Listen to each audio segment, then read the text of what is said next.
ሰባቱን ቅዱሳን የመላእክት አለቆች ሰጥቷችኋልና እንዳትፈሩ ልጆች።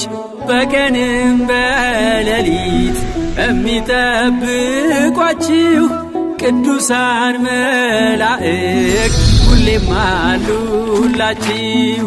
ቅዱስ ሚካኤልም ከሁሉም ይበልጣል፣ የባህራንን ሞት በሕይወት ለውጧል።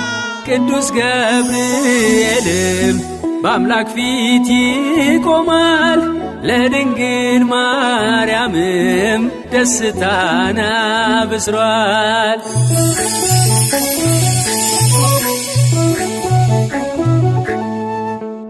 ቅዱስ ሰላትያል ቅዱስ